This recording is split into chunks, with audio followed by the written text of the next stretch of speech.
आपण पाहत आहात शिवभीमक्रांती महाराष्ट्र न्यूज चॅनल।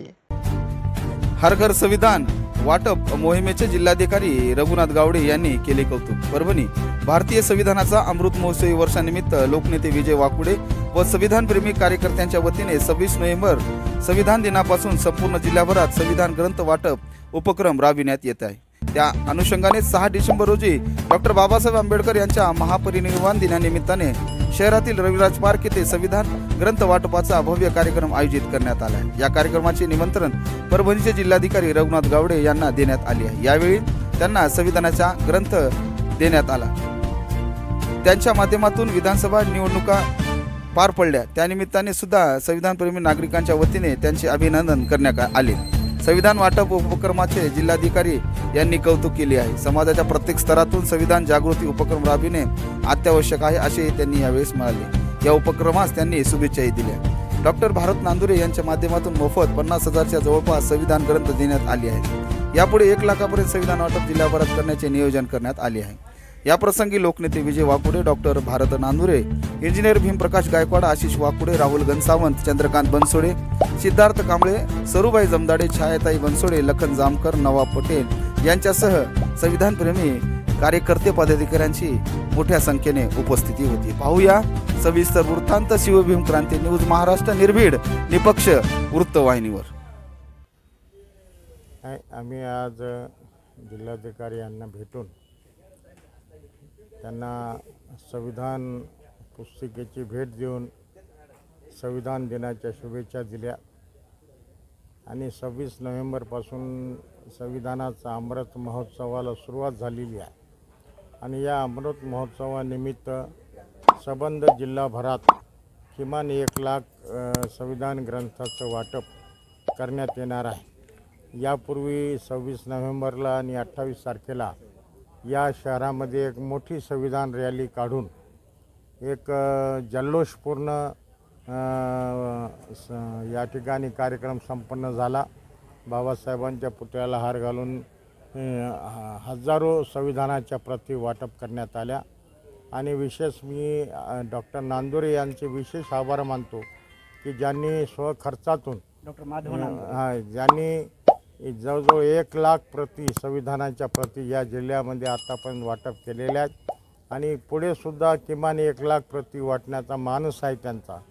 आणि उद्याच्या 6 डिसेंबरच्या महापरिनिर्वाण दिनानिमित्त रविराज पार्क या ठिकाणी नालंदा विपश्यना केंद्र यांच्या वतीने त्या ठिकाणी बाबासाहेबांना अभिवादन करण्यासाठी जिल्हाधिकारी यांना निमंत्रण दिलेलं आहे आणि बाबासाहेबांना अभिवादन करून संविधान ग्रंथाचं वाटप त्यांच्या हस्ते त्या ठिकाणी करण्यात येणार आहे। हर घर संविधान ही जी संकल्पना आहे ती त्या ठिकाणी त्या नगरापासून आम्ही सुरू करत आहोत। आणि एक महत्त्वाचा प्रश्न आहे की सामाजिक जाणीवेतून आपण चळवळीत काम करता, आपल्यासोबत असणारे सहकारी आहेत, संविधान जनजागृती असेल, हर घर संविधान हा संकल्प घेऊन आपण रथ पुढे नेण्याचा प्रयत्न करतायत, जनजागृती करतात, परंतु शासन स्तरावर आता अमृत महोत्सव जो आहे संविधानाचा त्या पद्धतीने तसे राबवल्या जावी असे वाटते का?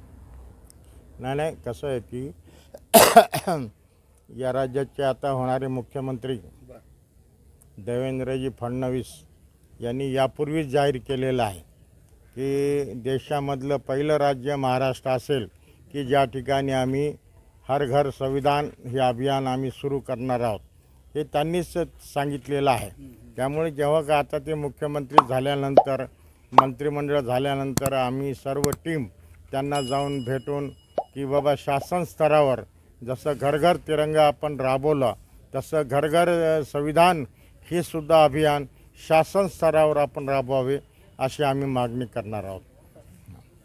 बाबासाहेब आंबेडकर यांनी या देशाला जे संविधान दिले आहे हे भारतीय संविधान हे जगातील सर्वात मोठे लिखित असे संविधान आहे। देशाचा संपूर्ण कारोबार या संविधानावर चालतो। आज संविधानाला 75 वर्ष झाले भारत देशामध्ये, परंतु आजही अनेक घरांमध्ये हे संविधान पोहोचलेलं नाही। आदरणीय वाकुडे साहेब यांच्या मार्गदर्शनाखाली मी हर घर संविधान हा उपक्रम राबवत आहे। माझा संकल्प असा आहे की आपल्या जिल्ह्यामधल्या प्रत्येक घरामध्ये हे पुस्तक असलं पाहिजे। जर प्रत्येक घरामध्ये संविधान असेल तर मुलं हे संविधान वाचतील, पालक वाचतील, घरातील वयोवृद्ध माणसं वाचतील आणि ज्यावेळेस संविधान कोणी वाचेल त्यावेळेस त्याच्यामध्ये एक आत्मविश्वास निर्माण होईल आणि त्या देशासाठी समर्पित होऊन काम अपेक्षा करेल. व्यक्त केली जाते काय आपल्यासारखे सुज्ञ असणारे जे संविधान प्रेमी आहेत आणि संविधान वाचक आहेत असे अनेक मान्यवर आहेत, परंतु तशी त्या पद्धतीने जनजागृती करताना दिसत नाही. काय अपेक्षा व्यक्त करायसाठी त्या मोठ्या प्रमाणात ही जागृती होणं किती अत्यावश्यक? प्रत्येक जण आपल्या आपल्या परीनं काम करतच असते. बरेच वेळेस असं असते की मनामध्ये अनेक तरुणांच्या मनामध्ये इच्छा असते की मी काहीतरी केलं पाहिजे, परंतु एक दिशा मिळत नाही. परंतु ज्यावेळेस वाकोडे साहेबासारखे सिनियर लीडर अनुभवी माणसं जे एखाद्याच्या व्यक्ती जीवनामध्ये येतात, एक दिशा मिळते, तर एक कामाला गती मिळते. मी पण सुरुवातीला पुस्तक तर तयार केलं होतं, छोट्या लेवलला कामही करत होतो, परंतु माझ्यामध्ये पण तितका मनावासा आत्मविश्वास येत नव्हता. आदरणीय वाकोडे साहेबांची भेट झाली आणि त्यांनी मला मार्गदर्शन केलं की डॉक्टर हे एवढा चांगला संकल्प आहे आणि आपण हे परभणी जिल्ह्यामध्ये घराघरापर्यंत पोहोचू आणि साहेबांच्या मार्गदर्शनाखाली चाललं आहे. त्याच्यामुळं प्रत्येकाची इच्छा आहे, परंतु मार्गदर्शनाचा अभाव आहे. आज परभणी जिल्ह्यातच नाही, महाराष्ट्रात हजारो तरुण असतील ज्यांना करायची इच्छा आहे, फक्त मार्गदर्शना. भारतीय समाजात संविधान साक्षर होणं किती काळाची गरज आहे? 100% काळाची गरज आहे, कारण संविधान साक्षर झाल्याशिवाय, संविधान माहिती झालं तर बाकीचं सगळं काय करता येईल. यापुढे कशा पद्धतीने नियोजन आहे? आदरणीय वाकोडे साहेबांच्या मार्गदर्शनाखाली ही चळवळ जी आहे परभणी जिल्हा आणि ज्यावेळेस परभणीचं काम संपल तसं हळूहळू हे स्वरूप मोठं घेत राहील. असलेल्या डॉक्टर माधव नांदुरे सरांनी नालंदा यासाठी निवडलं, त्यासाठी बोधिसत्व डॉक्टर बाबासाहेब आंबेडकरांच्या जगाच्या कुठल्याही चलनात मावणार नाहीत अशा कायमस्वरूपी आस्ती आहेत आणि म्हणून आम्ही नांदुरे सरांचे मनापासून आभार मानतो नालंदा टीमच्या वतीने.